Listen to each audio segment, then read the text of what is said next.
The indicating tower is used to monitor the operating status of the equipment.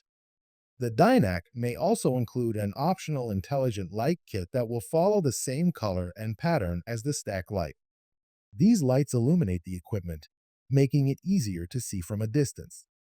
The lights are connected with the human-machine interface and follow the PAC-ML standards.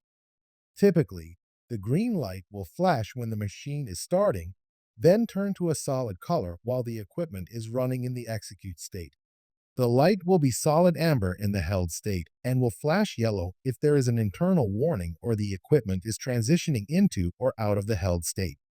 The light will be solid blue in the suspended state and will flash blue if there is an external warning or if the equipment is transitioning into or out of the suspended state.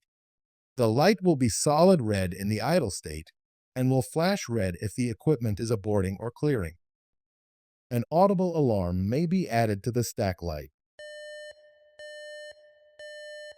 The alarm will beep slowly if the equipment has stopped due to a fault condition and will beep quickly when the equipment is starting.